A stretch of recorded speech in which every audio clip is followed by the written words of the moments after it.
Hi everyone, welcome again to Real Management Dynamics, and today we're talking about having friends at work. Okay, and I should start by saying that being friends with employees um, does have a bad rap, and often it has to be said for perfectly legitimate reasons. Okay, it can be fraught with problems. Okay, and it's not an exaggeration to say that dealing with friendships at work can be a potential minefield. And even worse, there's no cut and dried guidelines to follow. And as the manager, firstly, you need to know your professional boundaries, okay? And you need to decide if it's in your nature to be friends with your employees, whether you can do so and still retain your professionalism, and whether you actually want to, okay? You still need to be free to do your job, and that means you should be able to reprimand them or point out issues without feeling awkward or wonder if they'll be offended. Okay, and the easiest and most professional way to achieve that is not to be friends in the first place. Okay, enjoying a friendship with a subordinate can leave you open to accusations of favoritism. Okay, the risk of being taken advantage of, or the danger of losing the respect of other employees and possible legal action down the line. Not to forget the fact that you may find it hard to manage these people in the way you need to because they're your friends. Okay, the truth of the matter is that any friendship between a manager and an employee is inherently unequal. Okay, there is a power imbalance that will inevitably raise its head at some point. Okay, for example, how would you feel having to reprimand your friend? Okay, how would you feel? Well, how would they feel? Okay. Likewise, can you promise you won't favor them subconsciously or consciously?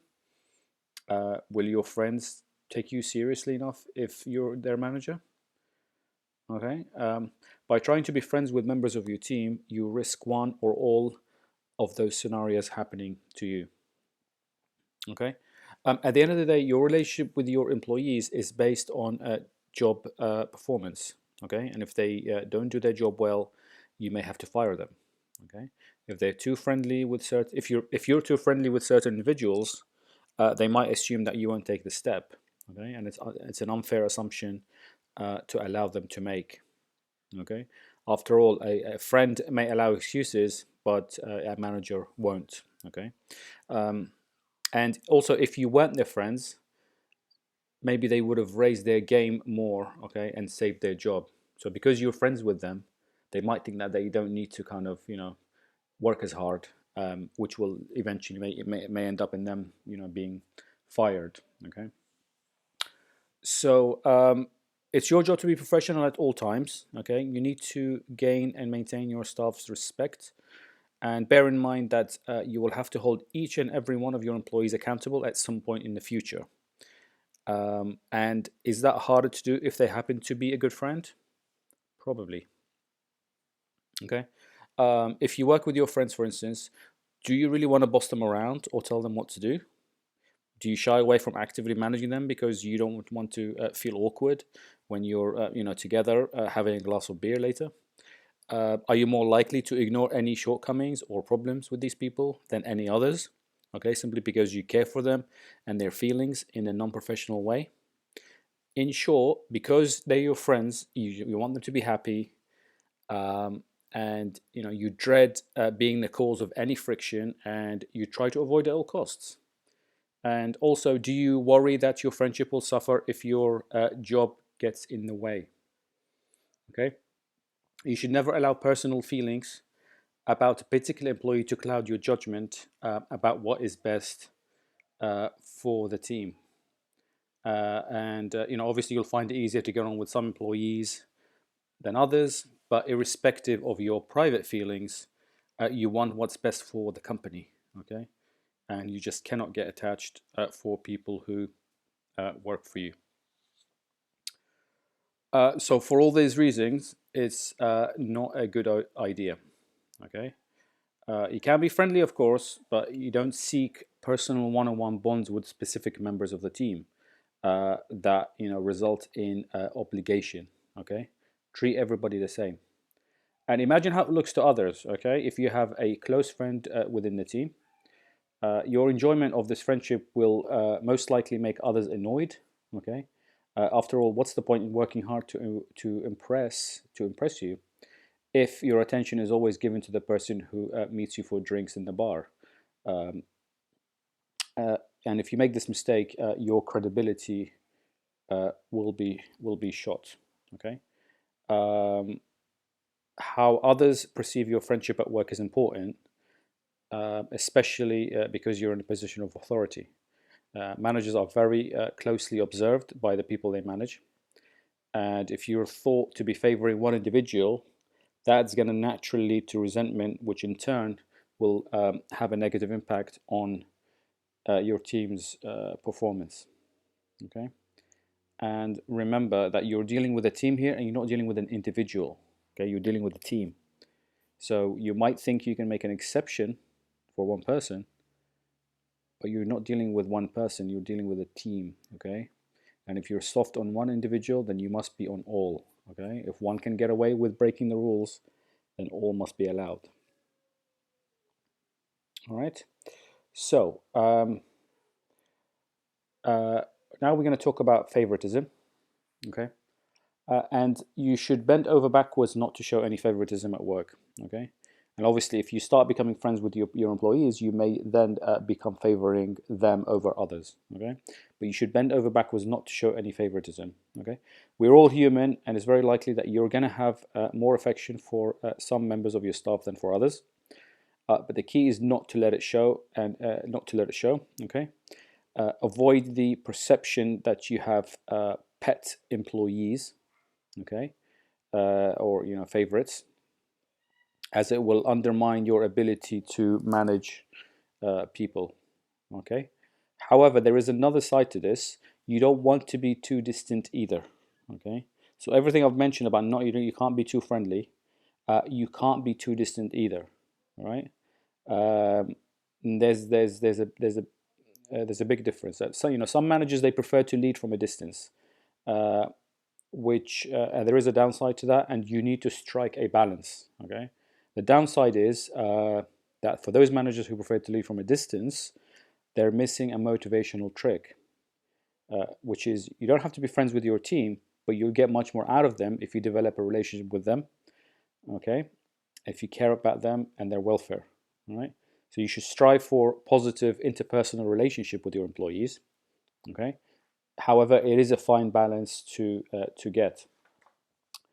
And even if you don't want to be friends, those employees with a strong relationship with or a strong connection with their manager are more likely to be loyal to the company and work harder and longer hours. Okay, so the key distinction is you can still be friendly, but don't be their friend. Okay, and I know I've heard the Prime Minister, the previous Prime Minister Tony Blair, when he has his weekly meetings with the Queen of England. He used to say that she was friendly, but you never get the impression that she's your friend. Okay, she's friendly, but you never get the impression that she's your friend. And you need to strike, in my opinion, you need to strike a similar balance when it comes to your employees. Okay, you're friendly, but you're not their friend. Okay. So how do you care for your employees without crossing over into the friendship line? Okay, it's quite tricky to do, but it can be done. All right. So you're still supportive, you're still approachable. Okay, but you've got to remain objective. All right. You listen, you empathize when they bring you problems, but you don't get emotionally involved, and you don't share your personal feelings with them. Okay. You provide them with support when needed, but don't expect them to support you in the same way. Okay, you need to go to your peers, to your manager. Okay, so you're there to meet their needs, but they're not there to meet yours. All right, and if an employee shares a problem with you, you offer them the tools they need to fix the problem, but you still hold them accountable for their results. Okay, you stay consistent. Okay, and you treat all employees the same. You don't pick and choose who to reprimand uh, based on feelings. Okay, if you make a point of saying you're not okay with a certain behavior, you got to maintain that consistency. All right, you don't accept it from someone else or put up with it to avoid a confrontation. Okay, if you notice the behavior with if you notice the behavior with other employees, you must follow the same procedure. Okay, don't pick and choose who to reprimand based on your feelings, as I said. Um, yeah, so don't reprimand one employee and ignore the same behavior with another employee. Okay, it's also important to make everyone understand that if you take any disciplinary action, that it was not arbitrary. Okay, it applied to everyone and it was unchangeable. No one is above the law. Okay, so make sure you follow this, and take the time to join in team drinks and bonding sessions. That's fine, but make sure you go out with everyone. Okay, not just a chosen few. Um, and also, don't be the last person standing at the end of the night. Um, my preference is not to socialize with my staff. I just think it's more professional to sort of keep, keep that keep the socializing with friends rather than with coworkers. But sometimes it doesn't hurt to go out for one drink with everybody. But again, you're not selecting one or two individuals. You're doing it with with a group. Okay. And yeah, don't be offended if the team go out for drinks and don't invite you, because they want to, as co-workers and friends, they'll want to unwind and gossip and yes, potentially talk about the boss. So don't worry if they do that. And moving on to the yeah, that's it for this particular training. So I hope you've learned something. I hope this has been useful. If you have questions, let me know in the comments. If you liked it, if you didn't like it. But yeah, essentially, my opinion is maintain your distance, stay professional. Um, if you do become friendly with certain employees, you are going to get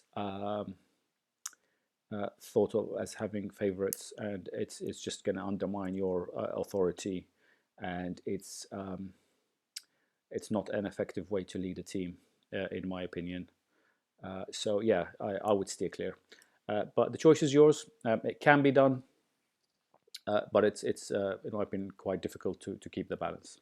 Right. I'll see you on the next training. Bye for now.